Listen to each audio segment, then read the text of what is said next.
Good evening, everybody. You're listening to Making Life Brighter, and I'm your host, Winifred Adams. And woohoo, we almost didn't make it here. We had some technical difficulties with the thinking department on Restream, but that's what you get for a Restream, right?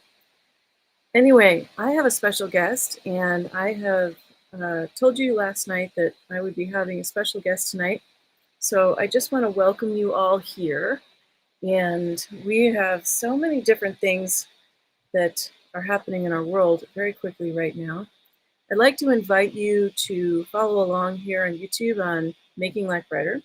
And also you can follow me on X, or formerly the Bluebird, aka Twitter, at Winifred Adams. And I do a lot of deep diving over there if you want to follow along to kind of what I'm showcasing. And there's a lot I covered today in that actual chat. So you may want to check that out. We have a lot that's coming up in our world right now. And we have some things that are now on a new timeline. And as I told you before, because we have this new timeline happening, we have a new opportunity. And that sets perfectly for what we're going to do tonight. And I really want to introduce this very special guest to you because we have an opportunity to talk about something that's very important right now, very important. We are looking at an unprecedented time, especially following the big C word and the pandemic.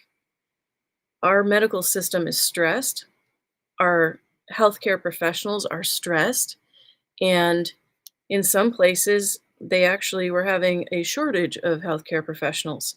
So if you needed, hello, Sirius Sunlove, if you needed care or you needed someone to come for you, you would be working with people that either are understaffed, overworked, or in some cases, like near me in a smaller township area, they actually disbanded with an entire ambulance system. Therefore, they're leaning on other systems to try and take up the difference of that, and that's not always something that can happen. So you don't really know what's going to happen when your healthcare professionals are also overworked, overstressed, or maybe in a position where they aren't getting the mental or even physical health care that they need. So we're going to bring that to light tonight. This is a very, very special topic, and I have a special guest I'm so proud to have here and with us tonight. Our special guest is someone that has battled cancer themselves, that is a keynote speaker, and one that has done some amazing TED Talks on this very, very important topic. I have someone that is not only caring, but compassionate and warm of heart. And he is the Stanford Medical C-Care Applied Compassion Ambassador. And so he's working on a documentary, a film. And I really want you to know all about this because this is not just a simple subject. This is something that's far reaching. And as we transition into the next timeline of what we're going toward through this photon belt at this time, we're entering into a new vista for the golden age eventually, where we can marry together more of a holistic approach with a medical background and combine them, which is what I've always stood for, you know. And with that, we have the opportunity to change healthcare. But what he's proposing is so important, it may alone change healthcare once this documentary comes out. So I'd like to introduce to you a very special individual, Mr. Patient Lee Tomlinson. Welcome, Lee. Thank you for being here with us tonight. Thank you. It is a pleasure and an honor. And given my medical history, it's a pleasure to be anywhere. So good to be here with you, and particularly to talk about something that this world needs more of, and that is kindness, caring, and compassion. Yes, you can see we're both glowing tonight. We aren't quite sure why, but we're having the cosmic effect. So that means we're going to reach far tonight with this narrative. Tell us a little bit about the documentary and what got you into creating this special documentary. Well, I have gosh, I've broken over a dozen bones. I've been hospitalized in 6 different countries. I've had my thumb pulled off. I've had toes amputated. I've been in the healthcare system literally since I was 6 years old. And I have to say that I'm still alive. So, I mean, technically, when it comes to medical care, I've gotten great treatment from healthcare professionals all over the world. And then I woke up one day, went to get some allergy tests, and walked out of my allergist's office with a diagnosis of stage 3, stage 4 throat cancer. I went through 3 months of chemo, followed by 35 straight days of radiation to the base of my tongue where the tumor was located, which is a little bit like swallowing a firecracker, having it explode in your throat, doing the same thing the next day and the next day and the next day for 35 straight days at the end of 3 months of chemo. Needless to say, I'd lost 60 pounds.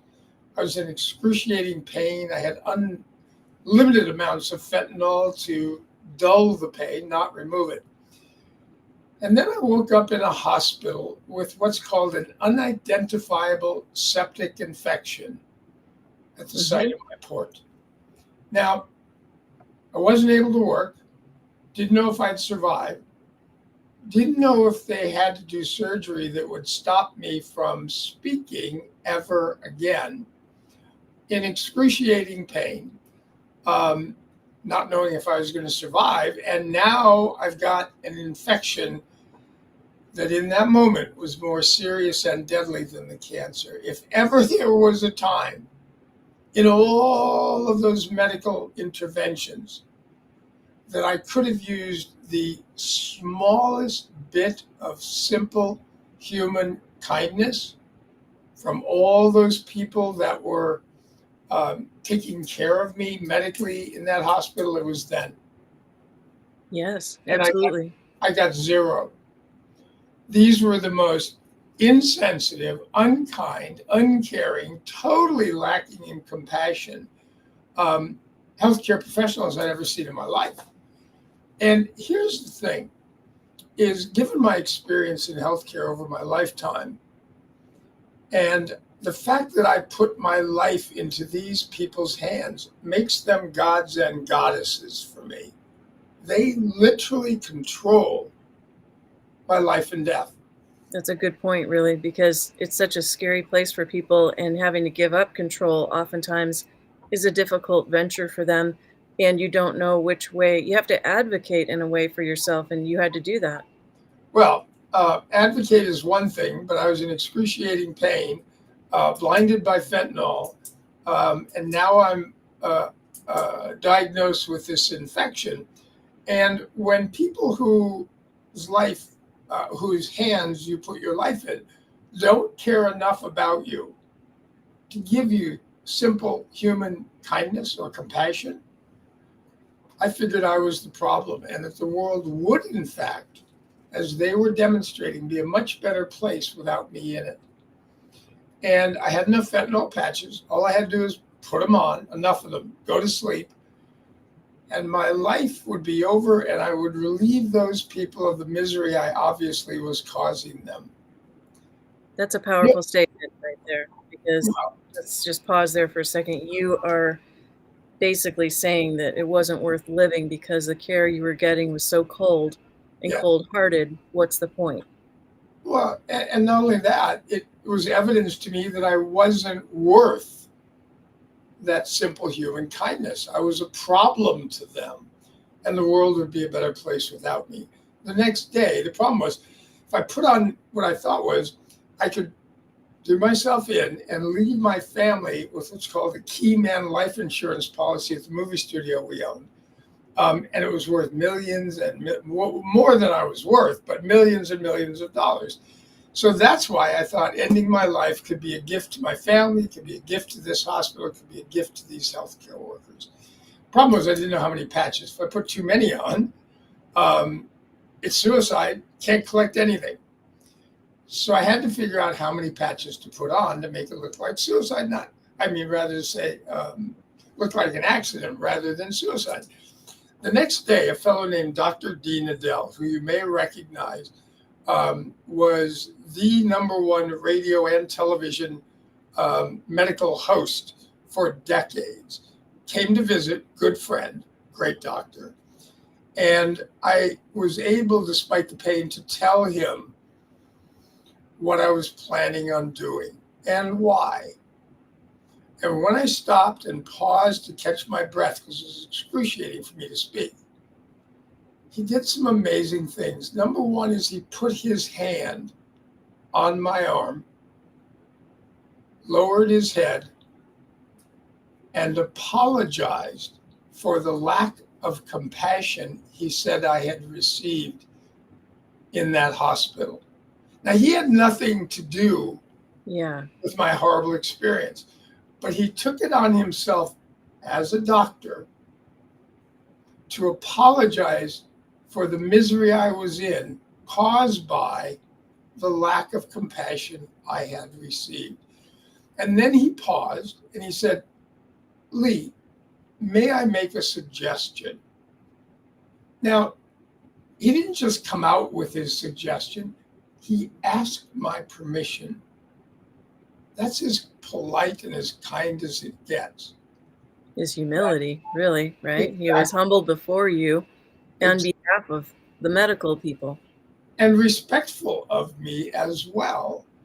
And said, "Lee, how about this? How about you fight? And if you're successful and if you live, rather than giving up and giving in, how about you fight? And if you live, why don't you do something to reverse the disappearance of compassion in healthcare, which happened to you and the majority of people in America today, and see if you can't do something to change that." And in that moment, his kindness, his caring, his sense of maybe I could have a positive impact for other patients, and as I would find out, the equally suffering healthcare professionals who treated me. And that gave me the strength to fight and very luckily to live. So it is that tiny experience started me to form a movement called the Compassion Heals Movement, whose intention it is to return the scientifically proven immense healing benefits of compassion to modern healthcare. I love that. What I've been doing ever since, and that's what this movie is about. I've done hundreds of keynotes, as you mentioned, written a book on the subject called Compassion Heals, From Self-Care to Healthcare. And I realized during the pandemic that there's only so many people that I would speak to. There's 22 million healthcare professionals in America alone. No way in the world that I'm going to get that message out to everybody without doing a movie. That's right. And so now, hence the documentary. Now, let's go back to the word compassion. What does compassion mean to you? Compassion is incredibly simple, but what's astonishing about it is when I do my keynotes, I start them by saying, how many of you agree that compassion is incredibly important for your patients in healthcare today? Oh, everybody raises their hand. I go, good, great, we agree. It is, scientifically. World Health Organization said treatment for cancer patients must be equally compassionate and competent. Equally. Who said Not that? one or the other, both. Okay. So what is it? They don't know. I ask them, I say, I got $100 for it. They don't know. So here's what compassion is. Compassion is the willingness, it's in our genes, we are born, every human on the face of the planet is born with compassion. Scientifically proven. Nothing I say will be anything other than scientifically proven. So it's the willingness to feel the pain of another, accompanied by an equally intense desire to do something to relieve that pain of another. So now, is that empathy or compassion, or are they one and the same? no, empathy is the step before compassion. Empathy is, I feel your pain. I'm so sorry. It's very much like sympathy. Nothing wrong with that. At least you don't feel alone. Right. But that pain just keeps going. In order for empathy to turn into compassion, the person who feels your pain has to do something to remove it. Can they? Is that their job, really? Well, it is if you agree with every country on the face of the planet. World Health Organization says for the best, quickest outcomes and long-term health of patients,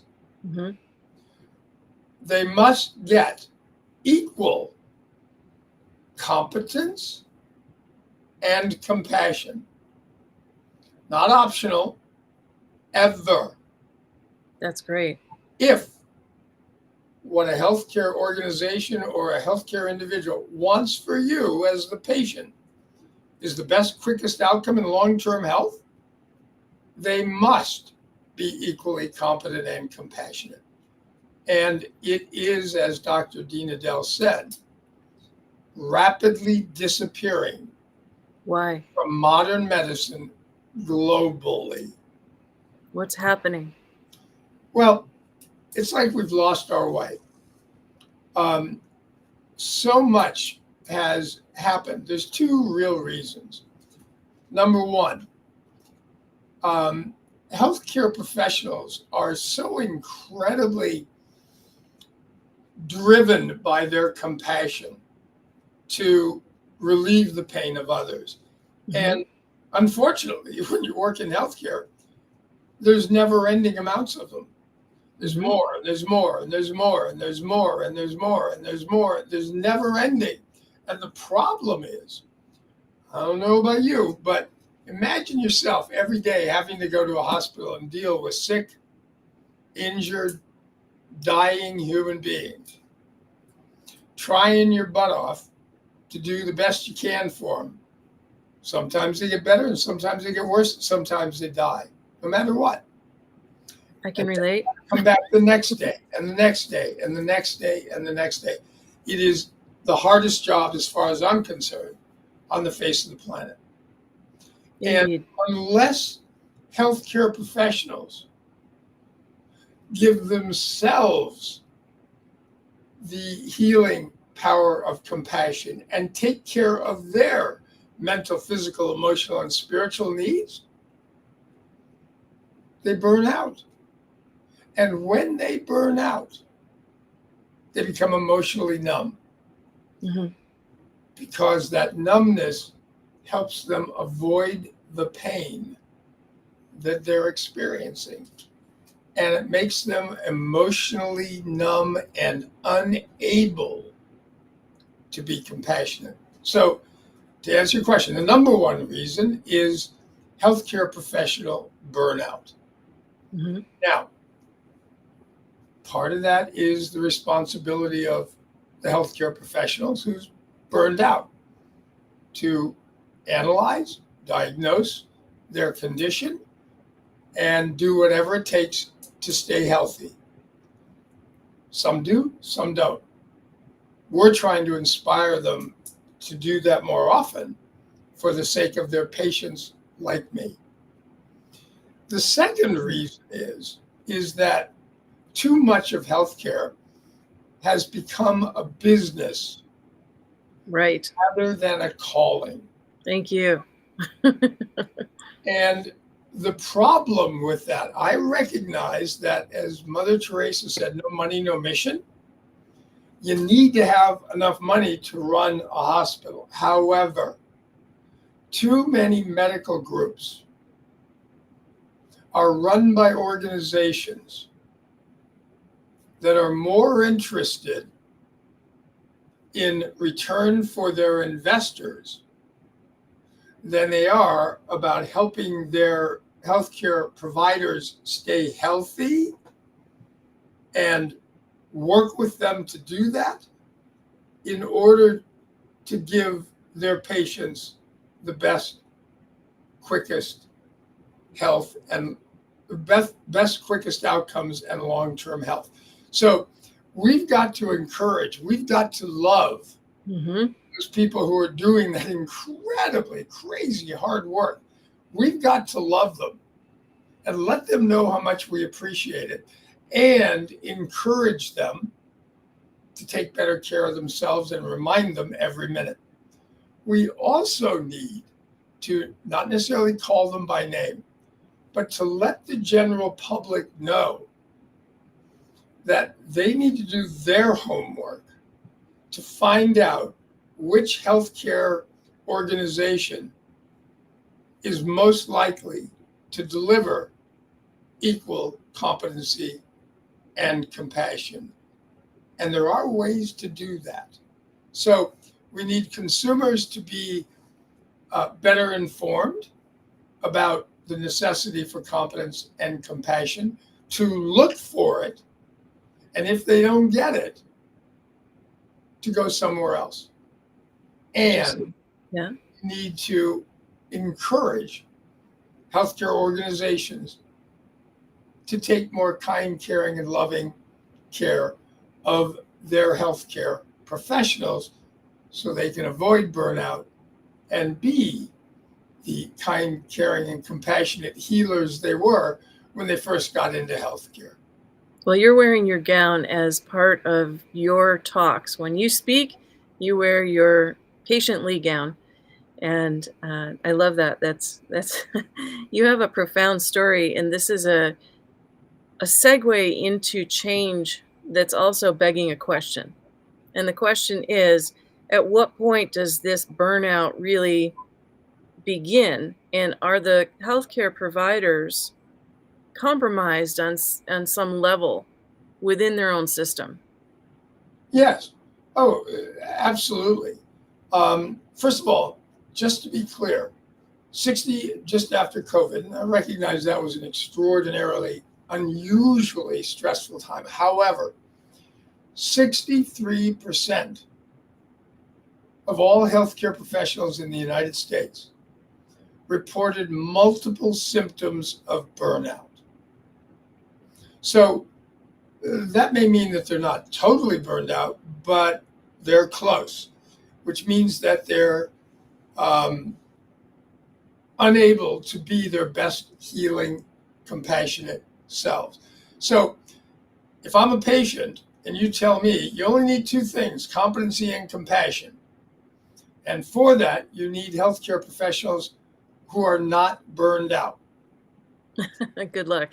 63% of them are burned out. Yeah, I would say. So those numbers are getting higher every year. The presence of compassion has steadily declined for 24 out of the past 25 years. That means that every year, more patients are not getting what has been scientifically proven to give them the best chance for the best, quickest outcomes and long-term health. And that's why you go to healthcare organizations, is to recover that. And yet the conditions aren't there for you likely to get it. I'm sure some of it has to do with the bureaucratic things that go on within administrations, and it's not as easy as it seems to just, fix that and put a Band-Aid on it or try and help it from the ground up. It has to be a bit of an overhaul. So how do you propose that the film will actually inspire the overhaul? Well, it's got to be two things. One is we have to let the world public, excuse me, throat cancer makes my throat a little sore. Sure, take your time. Take your time. We're patient.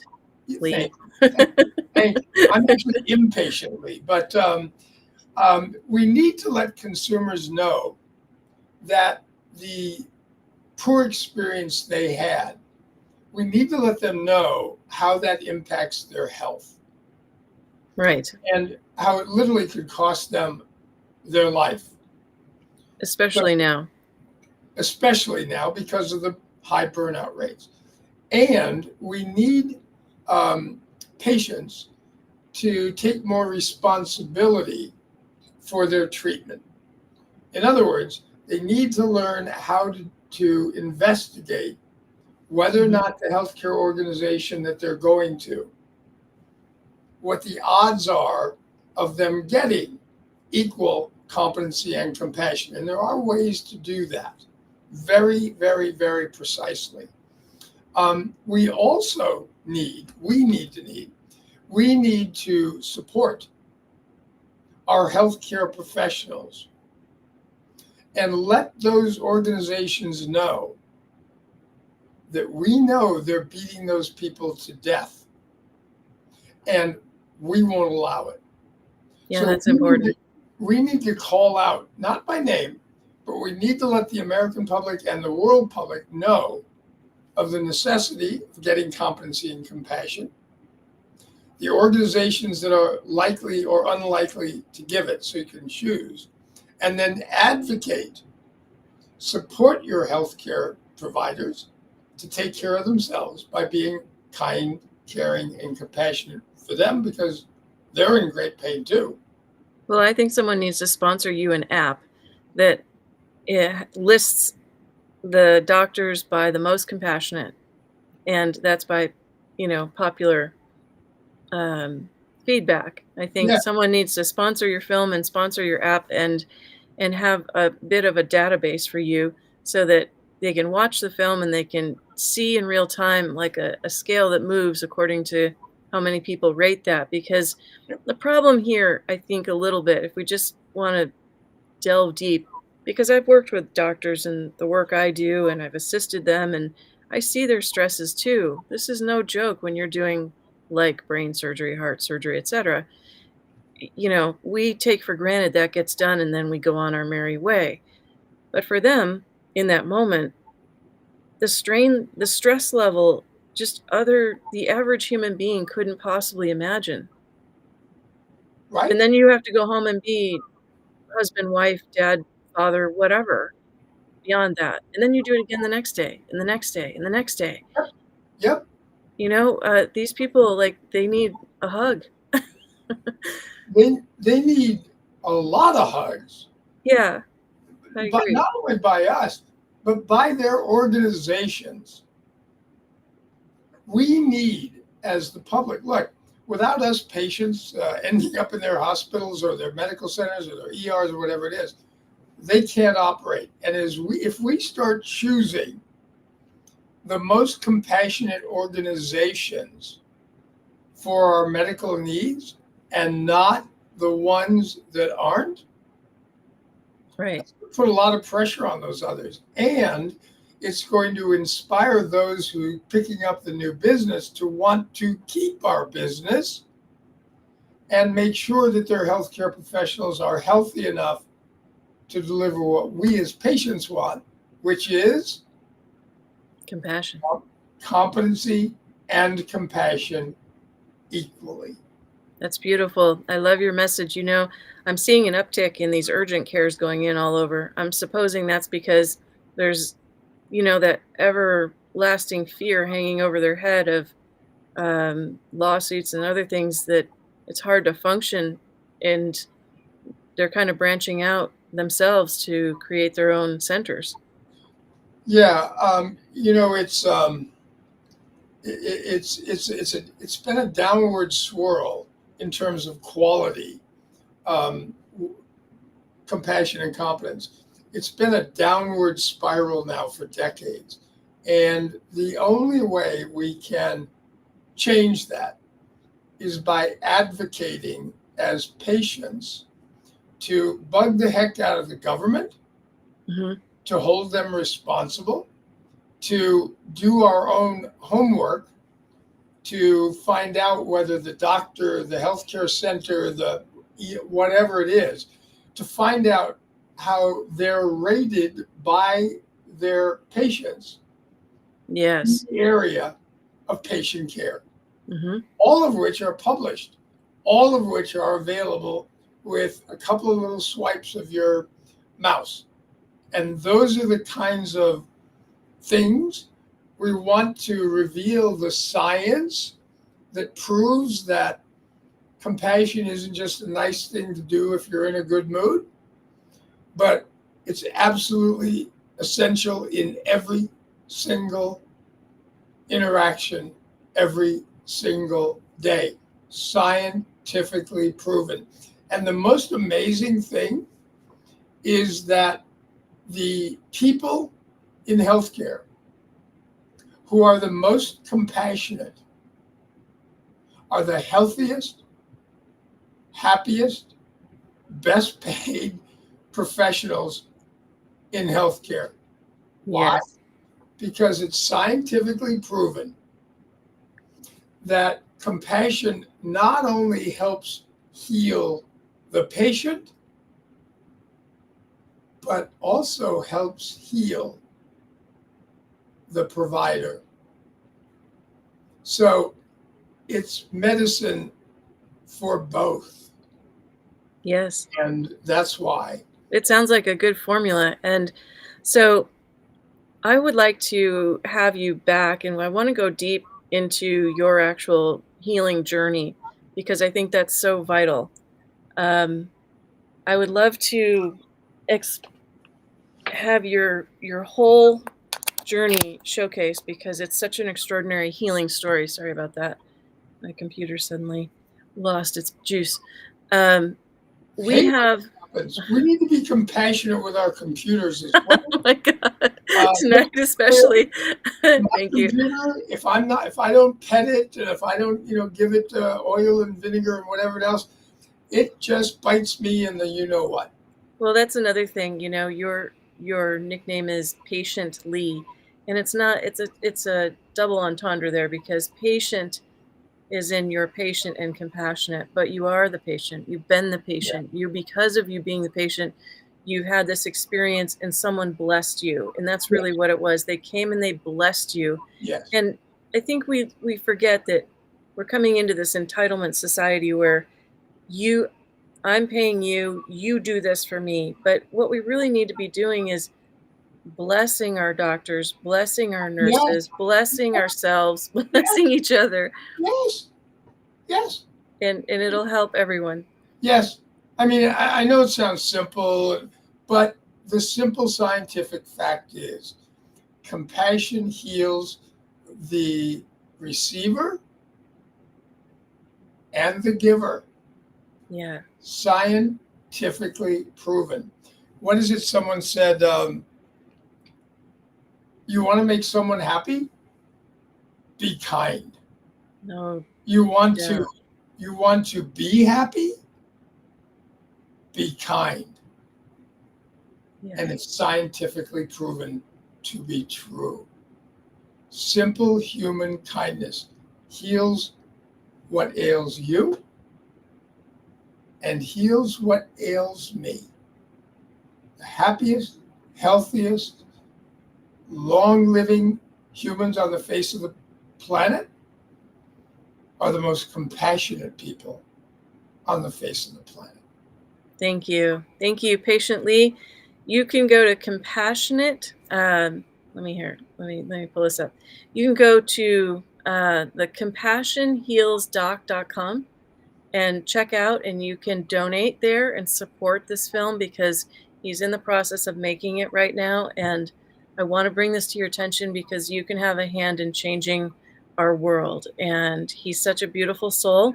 I'm giving you a big hug from here to there and everywhere, all the way around. Back at you.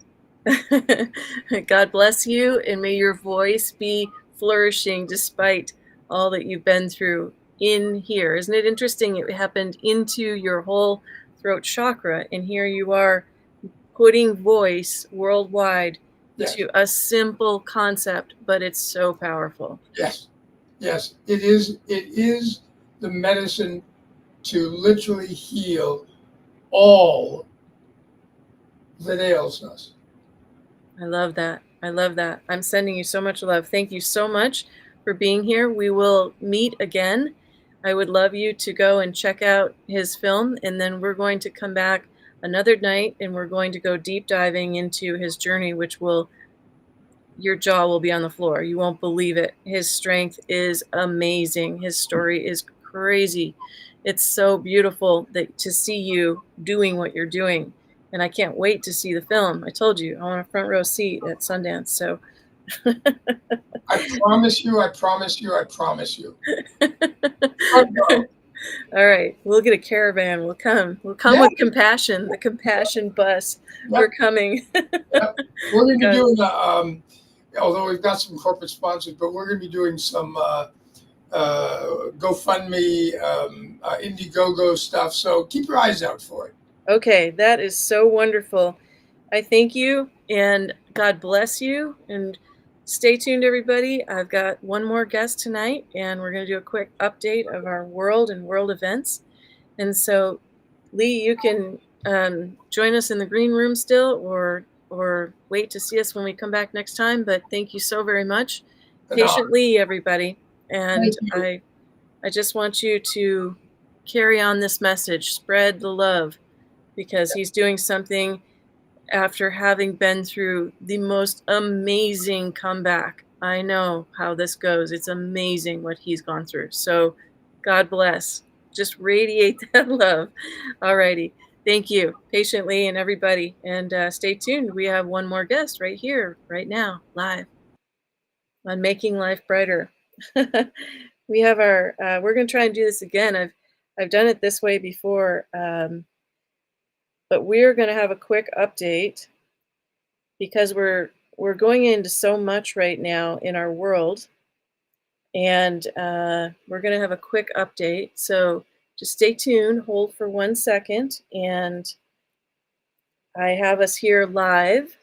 So I'm going to put our friend and patriot, Mr. Sergeant William Cotel, on with us because we're going to talk live. William, are you there? Yes, ma'am, I am. Okay, I hope everybody can hear him, and you should be able to because we are live. So, William, hopefully we don't have too much feedback. I wanted to touch base with you because we've led up to so many things regarding the election and all of your mandamuses and your filings and the withdrawal from Afghanistan and all the things that you've been spending time on and all the narrative about Venezuela. Here we are. We're post-election. Where do we go next? What's happening? What do you see as needed next? Well, just to back up for a second, some of the things that are needed to move forward are being exposed right now. I'll give you an example.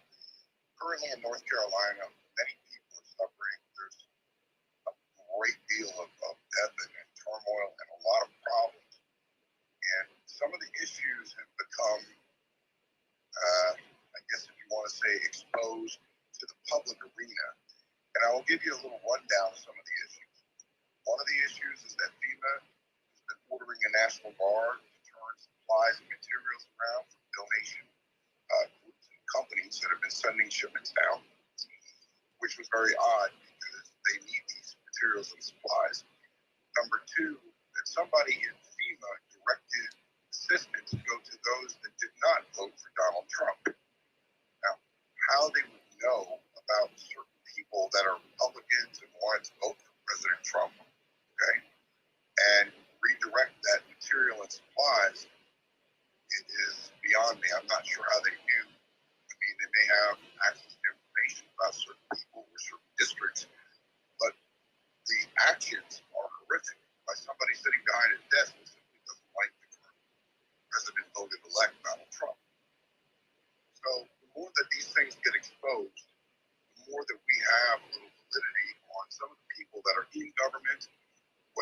federal, state, or local governments that are acting out of their oaths and acting also in a criminal manner and need to be charged for criminal actions. These are indicative of some of the media rhetoric and some of the rhetoric from President Biden himself in regards to President Trump and the supporters and many others. And they don't seem to care about human life, especially American citizens' lives. They're just trying to get away ahead for their own selves and for their own self-interests. Mm-hmm. So now that these things are starting to come to light and becoming exposed, there's no American out there that can say whether you're, doesn't matter what party you belong to, or race, religion, creed, color, whatever. What matters is these are Americans and they're being, intentionally forgotten and intentionally, I guess, done wrong against by these people that are currently in office and by the media. And they don't seem to care until it hits their doorstep.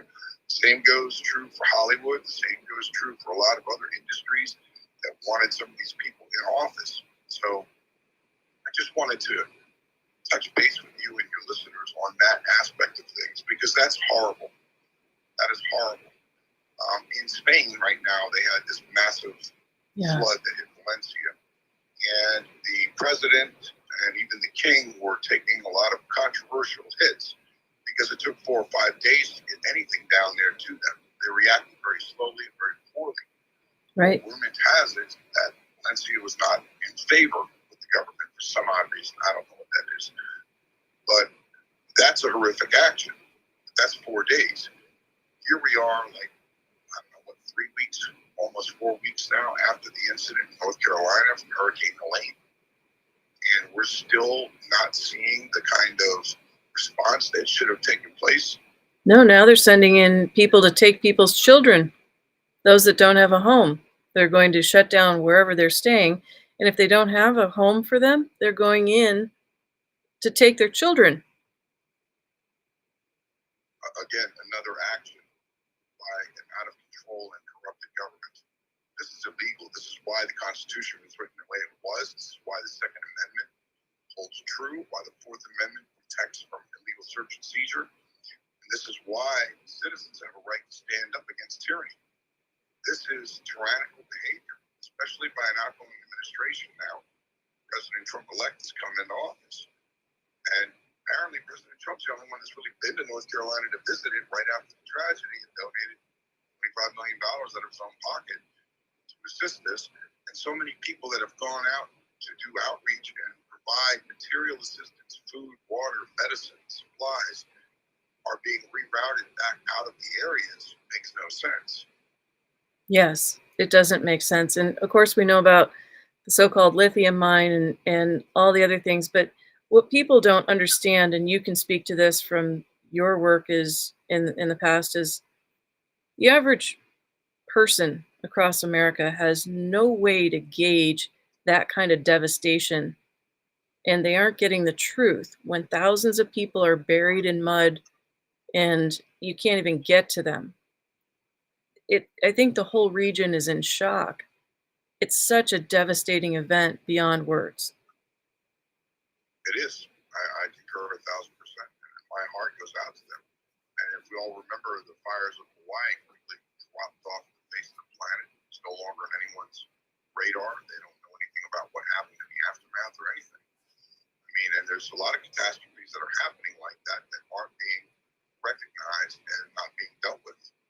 I sat here and I was home and on the coastline during Hurricane Milton and Hurricane Helene both. And we got impacted and we got hit, but nothing even remotely as bad as what happened in North Carolina. Right, right. And you were very lucky.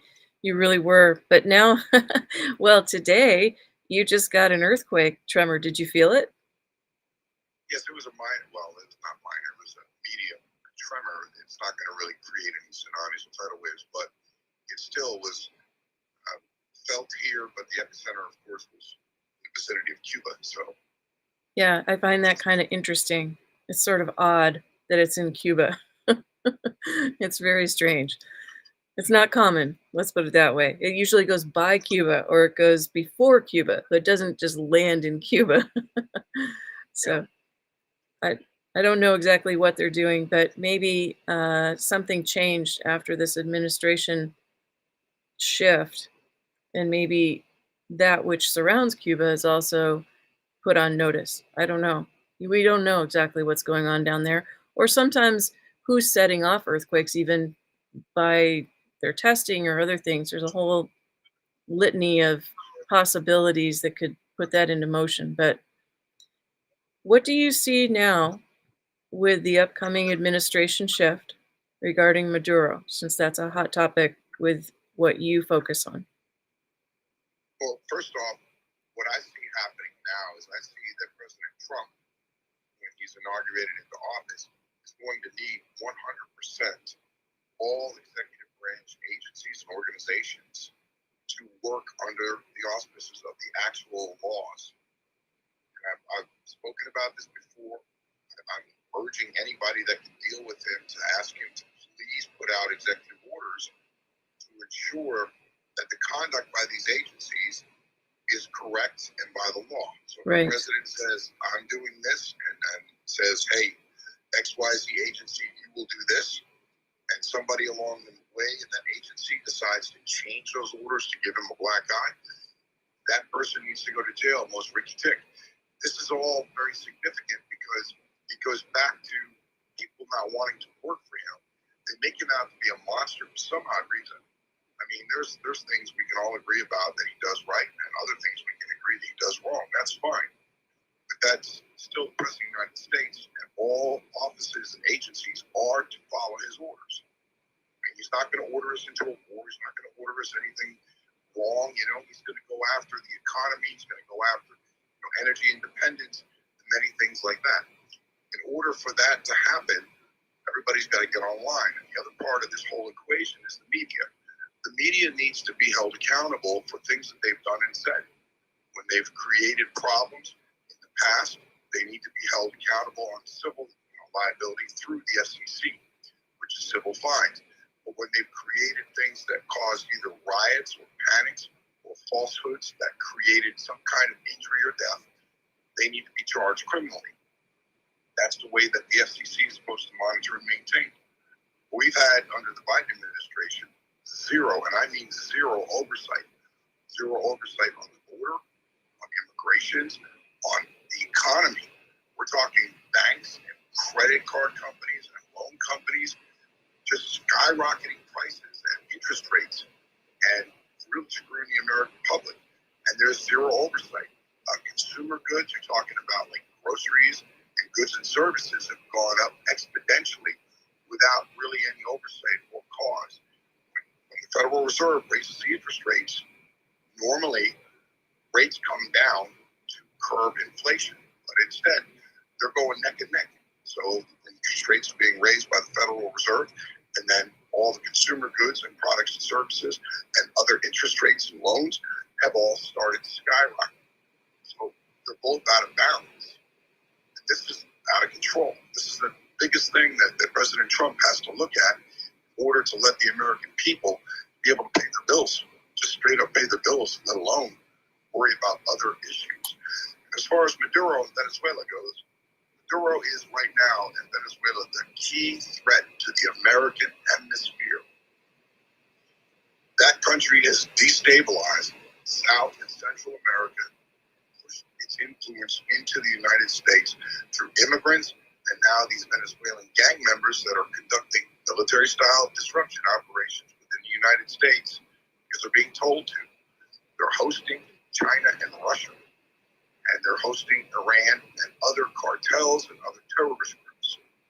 And this is out of control behavior. Now, Maria Machado won the election in May, and in June, Gonzalez, with Maria Machado as vice president, won the election, and last year Maria Machado won the election. And still, Maduro is sitting in power through force of threat. Right. Someone that needs to be held accountable. I've already made my mandamus clear that the way that the administration has to handle it is go to the United Nations, get a coalition, and they conduct a police action to remove Maduro and his cronies, and they give foreign countries 48 hours to withdraw themselves from the country of Venezuela, because now Cuba is also involved. And speaking of Cuba, the last 2 years, significantly in the last 6 months, Cuba has had energy crisis. Their country has these rolling blackouts. They were going like 15 minutes to 30 minutes. Now some places are getting rolling blackouts for days on end because the government is sucking up all the available energy to run their administration down there and to maintain control and then to send troops to support Maduro in Venezuela. So the Cuban people are really at wit's end on what to do. It's not like they have any real rights because it's a communist regime, but it's outrageous. And on a personal note, I just want to make a comment. The last night, my granddaughter had a cheerleading competition event where all the cheerleading teams came out to get their awards and trophies and everything. And there was a mother sitting in front of me, and I guess her son must have been about 8, maybe 9 years old. Goes to his mom, and he goes, "Mom, can I get a couple dollars to go get something to drink?" Is what he wanted. And she goes, "Well, I don't have anything to give you." So he pulls out, shockingly, actual Chinese money. Wow. And he said, "Mom, I'll give you this for at least $1 so I can just get a drink." And it was bona fide Chinese money. He even pulled it up on his little cell phone as a 9-year-old. He's pretty smart. And he showed his mother what it was. It was about an equivalent of about $20 US. Mm-hmm. And I would love to know how in the middle of the state of Florida, Chinese money is showing up and get in the hands of kids. So when you think there's not really a threat or a problem here, all of a sudden something like that comes out, and it's a little bit eye-opening. You're like, wait, how is that possible? Mm-hmm. This is in the vicinity where the Chinese PRK or the military tried to buy 1,400 acres of farmland to build a biolab run by the Chinese government, which is completely against the Constitution. But we had to go through and make the stand to stop that sale. We went nuts, sending them messages, contacting congressmen, senators to try to stop and block that. And finally, it was blocked. But real estate people were going to do the sale, so was the farmer that was selling the land. It's unbelievable what people are doing. They don't get it. They don't get, it's not about a personal gain. It's about the bigger picture right now. And the bigger picture is still not completely in focus. We have 75 days or something to go before there's a change, and all kinds of mayhem can happen between now and then. Right now, today in New York State, it looks like they've stopped or will stop some of the government allocation to the migrants that have come in for food. So that's going to create a little bit of stress for folks that have been handsomely living since they got here.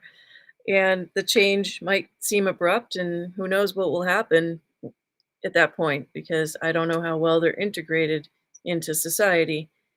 And President Trump was talking about, taking illegal immigrants and sending them home. Do you think that's going to happen? I think Trump is going to do what he did last time. He's going to take any one of the illegal immigrants that are criminals first and remove them. So the thing is, as I said before in one of my other previous interviews, is that we can find all these people. Remember, people are putting up on TikTok, Facebook, Instagram videos of these illegal immigrants with an EBT card, and they're showing the receipts. They need these receipts at these stores. You're talking $30,000 in food stamps, available cash, $4,000 US to use. They're getting interest-free loans from banks to go buy things like that woman's food truck for $25,000. Yeah. So obviously, if they're being issued those, you can easily find them because those lead to where they're located at. And it's not just that. There's other things. There's driver's licenses being issued, voter registrars being issued, and other people that are getting around those systems that are out in the outliers can still be found through the groups and through, social contact and intermediate contacts and links. So, we have the ability to find all of them, start gathering them up and sending them back. But remember, if Maduro is removed from office and President Gonzalez takes over with Maria Machado as vice president, then what will happen is all the refugee status for Venezuelans goes away and they can go home. I would say a good 80% of them want to go home anyways, but they're fearful of what's going to happen when they stay there. Right. And now you see other countries starting to come to light, like Colombia. And Venezuela is just one of these outliers that also worked with Silva de Lula out of Brazil, who's a corrupt president. And only as of recently has the parliament overridden this corrupt president. And they've actually gone against Maduro. So these countries are coming back to standards somewhat, not adhering to him. And, obviously because President Trump is one. I mean, Hamas has even reached out to President Trump saying, hey, congratulations on being president, just don't let Israel blow us up. So, right. I mean, there's a lot of things worldwide happening. It'll be interesting to see what Brazil does next. And I don't know is China and Russia are going to do anything in this moment, but it'll be interesting how Brazil handles that and what they do with that, because they seem to be underneath it all in the background. They don't seem like they're in the forefront of what goes on. They're behind the scenes, from my observation. Well, they are. But a lot of people now are running scared because President Trump won. And it's not just the fact that he won, but he won in two ways very big. He won a majority of the states. I mean, a crazy amount of electoral votes, more than most other presidents have ever gotten. But he also won the popular vote. Yeah. And after all the setups and the cheating and the things that the Democrats have done, this signals a big shift in the American society. And if you look at the Senate and the Congress, it looks like they're going to stay on track to be Republicans, even though many of them haven't done much while Biden's in office, which I find reprehensible. But at least with that kind of majority, his cabinet will go through without too much hiccup. And also he'll be able to pass bills and get them across to make them permanent. Energy independence for this country is critical. Energy independence is critical to the American consumer and also to export our energy, especially our natural gas, cleanest natural gas in the world. And steel. We need to get back on track with our steel. We have one of the biggest steel companies in the world, and we need to make that, well, I guess we could use that tagline, make that great again, because in the last year, that company lost over $100,000 in revenue by comparing quarters. What that tells you is that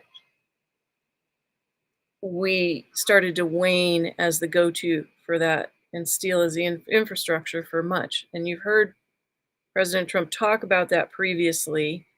Now he's coming back, and if he ends up, taking everything in the bull by the horns, I think the economy will be, or there'll be a bit of a resurgence, because the other day you saw right after the election, I'm sorry, I have to laugh because it's just so ridiculous, all the things that have happened that have moved the needle, and now the needle goes back in less than a 24-hour time frame. It's so funny to watch. The state governor for New York State had a talk with Trump right after he won, and everybody in New York City is behaving really well. Oh, Mayor Adams says, we're willing to cooperate and we're willing to do whatever after they're coming down, over the fence and in between and everywhere else. And suddenly now they're willing to cooperate. Well, the conversation that they had, which I've brought to everyone's attention before, was about the new company going in here near Syracuse in upstate New York that is called Micron. Micron is a transducer chip company. It's like an $80 million deal, maybe even $1 billion deal. It's an enormous win for New York State. And they were going to put it in like Michigan or Wisconsin or somewhere, and they lost the bid. And it's going to go in here. That's a big deal. It's like steel used to be for the United States, but now it will be its own chip company. What's that for? They aren't talking. They aren't telling. But he talked to her about that specifically and updated her. Now, President Biden had come here many times in the last year. I don't know what for really, except he visited Syracuse and that site. This was a huge bid. Now, we're going to keep our eyes on that because I'm alerting everyone that that is a main check mark box for something. Is it on the good side of the fence? We hope so. I don't know what it's really going to be for except for transducer chips, but they're building a campus. It's massive. It's going to be for the whole world. Is it for space? Is it for technology? What's it for? Well, they're not really talking yet, but it's a big deal. So I'm alerting them. Let's get back to your steel commentaries. Okay. So in the last 10 years, China has undercut U.S. steel worldwide and has tried to flood the U.S. market with cheap Chinese steel. And Right. when I say cheap, my definition of cheap is steel that crumbles at structural points that U.S. steel does not. U.S. steel costs more because it's actually steel.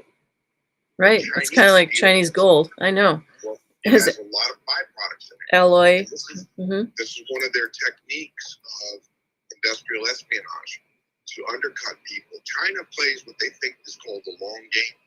They try to economically bankrupt people. They try to get their own materials and processing and personnel into locations so they can usurp at a drop of a dime.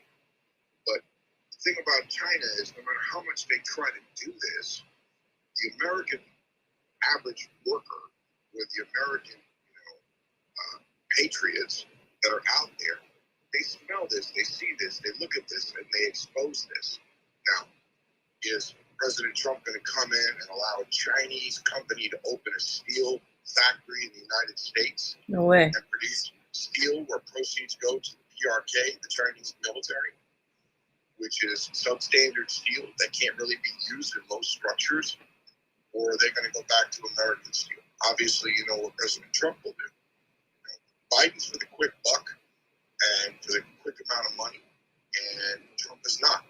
And what really kills me is China acts like we owe them, and we owe them a lot of money. And that may be true for some tariffs and other things.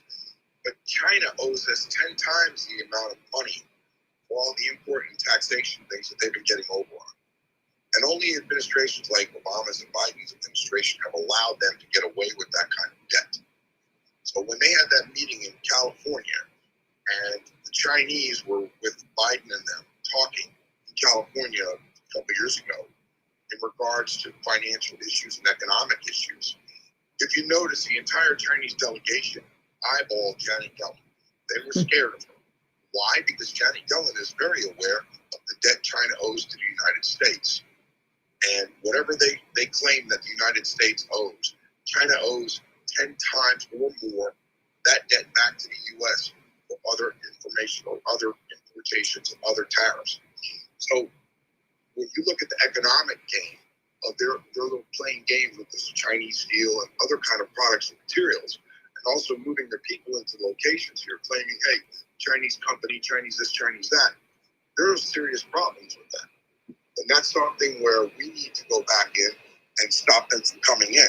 And under the law, the proper use of the law for eminent domain does respond to foreign nationals that are not allied allowed to have any kind of property here. I think you made your mention to me somewhere in the vicinity of Lake Tahoe. There was some kind of huge place. Texas. Where they're landing 747. Texas, in the middle of Texas, and they hid it under the guise of a windmill farm, but it was a former communist general.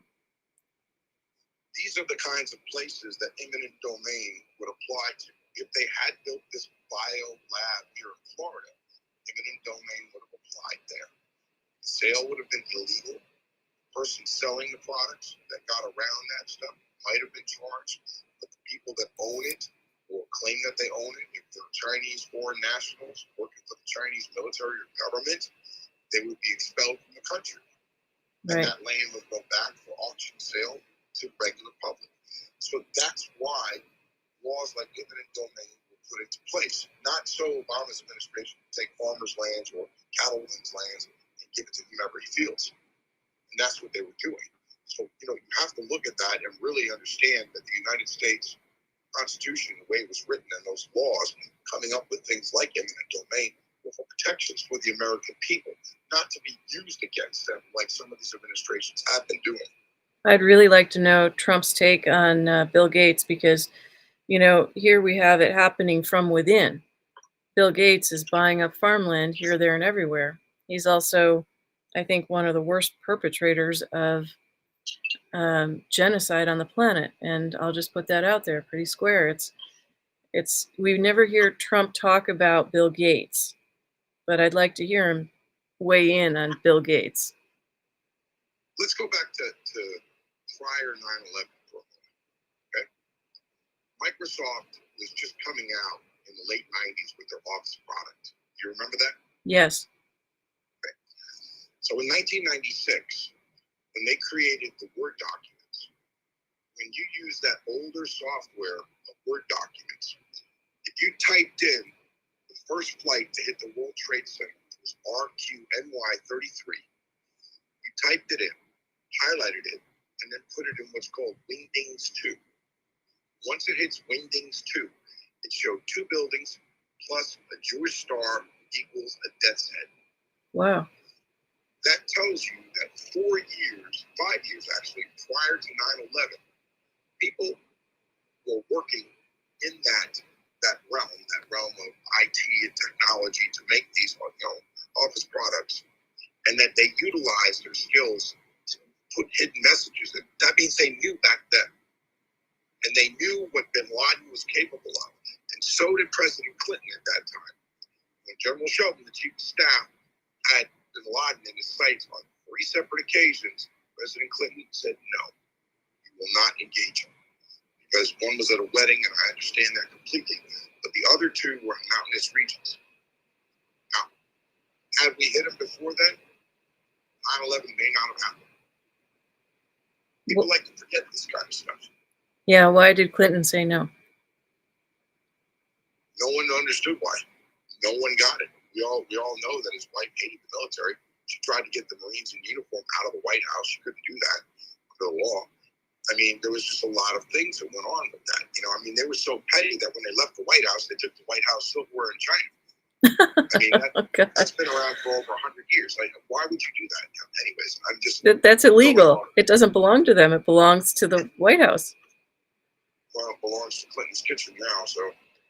Wow. Well, seeing that, knowing that somebody was working on that power move at that time and how it really impacted us. We've taken some big hits. We're pretty resilient people. And no matter how many hits that we've taken, we still stand up, and I think we cooperate pretty well. But it would be very good for Trump to address Bill Gates' activity of buying up farmland all over the United States. And also the Chinese that are, like I told you, doing those transactions in quick sales with the Amish.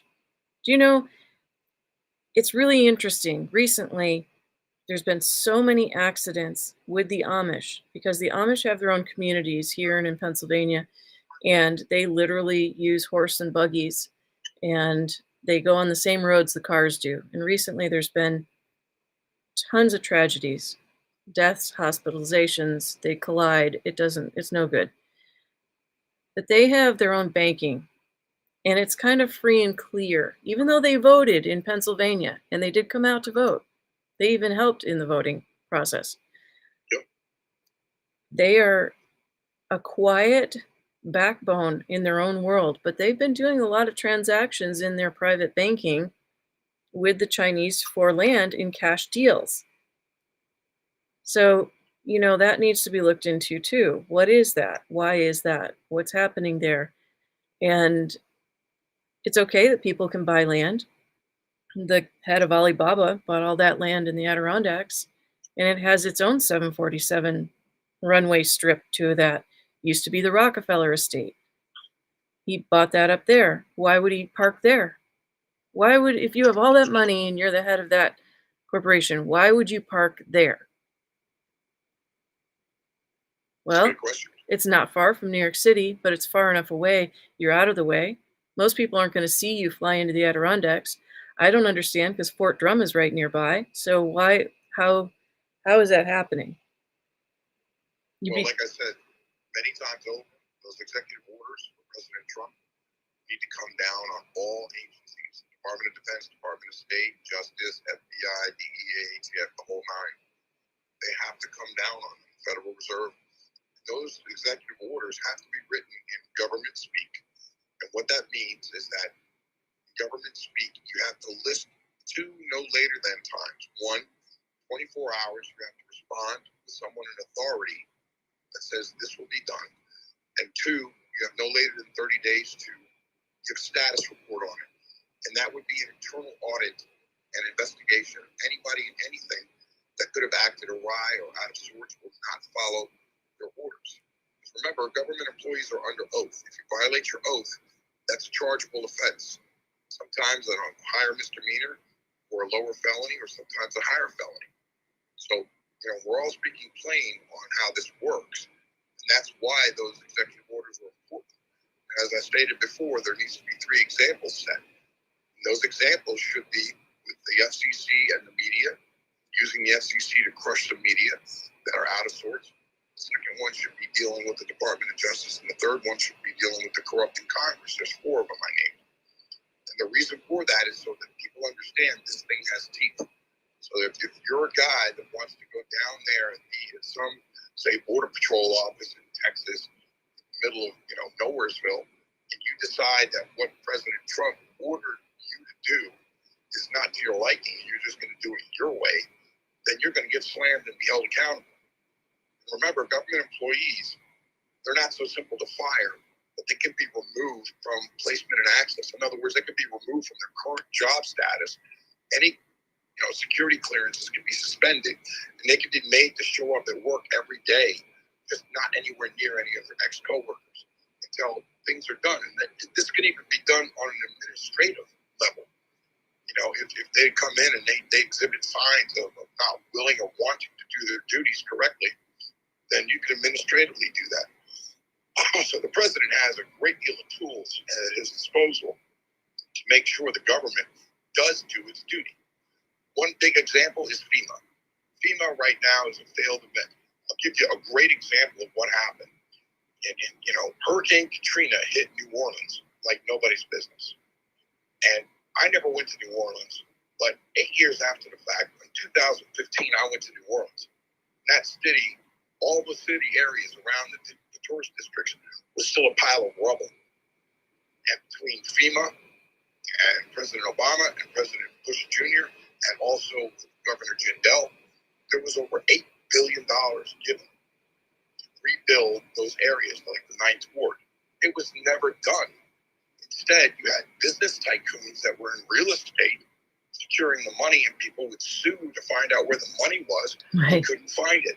So I had to go through all these IG complaints with Governor Jindal's office, with FEMA, and with Department of Homeland Security. And they recovered $2 billion. But even today, things still aren't rebuilt the way they're supposed to be. So what happened? And we just talked about North Carolina with FEMA. What are they doing? So who in charge of FEMA is doing that? And if they're doing something that says, don't help the people that voted for Trump, then the people around them have a duty to stand up as part of your oath and say, that's an unlawful order. You can't do that. But no one has done that. Even the assassination attempt on the president. Everybody is so busy about who did what, where, when, how, and why, that nobody's looking at the actual simplest answer. Rules of engagement. That's right. Service sniper was, given rules of engagement. If there's somebody there that's a threat, meaning they have a weapon out, the hand is near the trigger well, they are duty bound to shoot and neutralize that target immediately. They don't call anybody. They don't ask for permission. That is part of the rules of engagement. But in this case, the Secret Service agent did not. He called up higher and they told him don't do anything. How is that possible? That this guy walks away with not following the rules of engagement and then gets told to delay it until 4 shots ring out and 1 person died and 3 were injured, to include President Trump. I mean, that is unconscionable. How is that even possible that they didn't follow these rules of engagement? So what you're seeing is that all these different levels of government, different agencies in government that are doing things wrong because 1 or 2 individuals up higher are saying, hey man, your job's on the line. You do it this way or you're fired. And these people are not standing up and saying, hey, that's corrupt. No. Well, there's no accountability and there's no repercussion swift enough or at all in these cases at all. So that's a really good point and a good reminder. We need to see change and we need to see action with that change. We also need to keep our eye on our rights. And besides his safety upcoming in the next little while, we need to keep our eye on our own rights. We have some big meetings that are coming up around the bend here next Wednesday, this coming Wednesday. There's all kinds of things that are now being called to the table, from Federal Reserve meetings to world leader meetings to, here and far away. Nothing is being delayed. There are all kinds of things that are being put on the table this coming Wednesday. So the needle is going to move again really quickly. I would say to people, because I love your narrative about how you can engage and call people out and how people should be held accountable. But we also need to keep an eye on our rights and not just blindly go into the next administration saying, oh, great, you're going to save us, you're going to do it. That's not the point. That may be helpful, but we as people need to stand up for the Constitution and our rights continuously, ongoing. If FEMA's not doing something in your area, like, for example, if if social services is showing up and stealing your children because you don't have a place to live and you're out of your home because it got swept away and you have nothing left, everyone in that community needs to gather around you and save you and your children. That's wrong. That shouldn't even be allowed. That's just mind-bending. How can that happen in America? That can't happen. We can't let that happen, is what I'm saying. I agree 1,000%. And this is like everybody's just so complacent lately. And the ones that stand up and say and do anything, they talk to their congressmen or senators, regardless of what party they're in. They're not doing anything. Right. They're all waiting. Oh my God, President Trump's coming back. Thank God, now we can do something. Dude, we hired you, or we hired her to do a job and not wait for somebody to show up. Right. I mean, what is that psychology? Oh, if you walk around thinking the world's going to end today, then there's something wrong with you. You're not going to live your life normally. That's kind of the same thing here. I mean, these guys and these girls have a responsibility and obligation that we voted them in to become congressmen or senators and to do a job. And many of them have not. How about the clerk of the court for the Supreme Court, right? How about the clerk of the court? Shouldn't she be? She should be investigated and terminated and charged if they find evidence showing that she did things wrong. I know she did. I sat there and watched it happen to me. Right. And nothing went on. Nothing happened. But the whole Afghanistan withdrawal was completely illegal and unlawful. I mean, I showed constitutional law, I showed federal law, I showed military law that said why it's illegal, why it's unlawful. And, nobody cared. And the IG's offices, the inspector generals, they shut it down. The very day I put in the complaint, the next day our troops die. And we leave out of there with 124,000 people. We don't know who the heck they are. And we leave thousands of Americans behind. And all of our equipment, classified material, weapons, night vision, vehicles, helicopters, planes. I mean, are you serious? I mean, Taliban to this day uses the helicopters to hang people that don't follow their rules. Really? So, yeah, I mean, this is like out of control behavior and conduct. And to just simply gloss it over and the media just sweeps it under the rug doesn't mean it doesn't still exist. You can't say we're so fast-paced today that we forgot about what happened in 2021 or 2022, because history always repeats itself. Right. So now you have the Taliban and the Iranian government, the Chinese government, the Russian government to have all of our material and equipment to see what we've got. And many of them are using this. These are being used against Israel from Hamas and even some from Hezbollah. I can't stress strongly enough how despicable and disgusting this is. It is despicable and it is disgusting. I really hope that you get to sit down with President Trump one day. I really hope that he can hear you directly and that one day you get to sit and talk with him, because with all that you've done, all that you know, and all that you've been through with your filings, it would be a tremendous conversation and one that needs to probably be had. So I'm championing that. If I ever did, it would be going back to the same thing I always say: priorities of work. The priorities of work are you need to have those executive orders in place. Those executive orders are what are going to make sure that his presidency is successful and that no one can usurp it without exposing themselves. And then everything else will fall into place. All the bad guy groups around the world, all the countries that are nefarious around the world will step back. Recently, North Korea sent in like 7,000 of their troops to help Russia fight against Ukraine. And I was telling my wife, I hope that North Korea understands, when their 7,000 come back from bags, it's going to teach them some kind of lesson that they have no idea or concept of war. They can launch all these missiles into the Sea of Japan all day long. The point is that they've been trapped and locked in that little country forever. All they know how to do is talk a lot of smack. And it would put them in their place really fast. And I think that's happening right now. Although this whole thing with Ukraine and Russia has gone too far. Yeah. It's long in the tooth, It is. I hope that gets remedied really quickly, because sending billions of dollars over there and then telling people they need to apply for a loan from FEMA that they don't get approved for. And by the way, if 3 days left before we steal your kids, sorry, I'm not down as an American. I'm not down. Yeah. That's not okay. No, it's not okay. And may all the independent media out there flash that far and wide and spread it everywhere, because that is just utterly, utterly disgusting. So let's see some change. I appreciate your update. I thank you for coming on the fly and being with us. I'm glad you could make it. And always, as always, appreciate your insight. So thank you. No, thank you. I appreciate it. Sergeant. Listeners didn't get bored. No, Sergeant William Cotel. He's a retired intelligence officer from CENTCOM, and we've had many conversations stemming from Benghazi and his filings on the withdrawal from Afghanistan, and the court not recognizing those filings, and then suddenly coming back this year to, oh gosh, well, you have to refile them.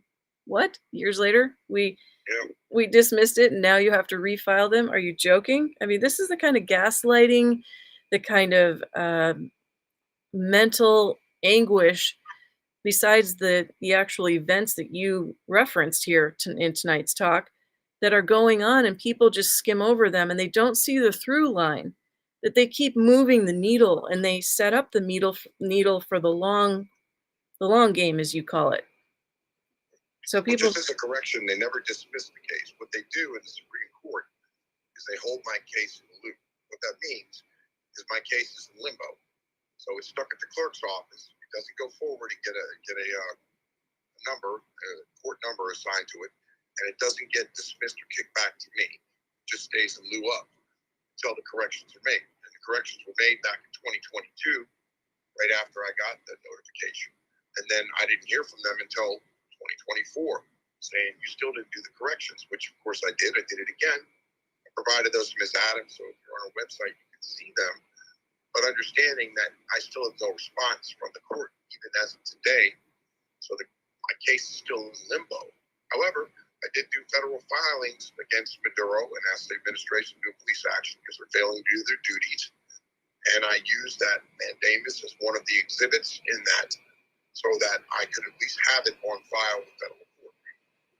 Right. Well, I'm hoping that all of your hard work is suddenly catapulted to the forefront of what we'll call the fraudulent fiction courts, because they are, and people like the clerk of the court need a new job. Let's put it that way. We'll just make it nice. A new job, a new post somewhere else, but not with what we need to be doing, because that kind of thing is purposeful. It's evident that it's neglecting their duty. Actually, it's not correct, and it's not procedural. So we will touch back and see where we go in the next little while. May God bless everybody here. And thank you again, William, for your service and your insight. I appreciate it every time.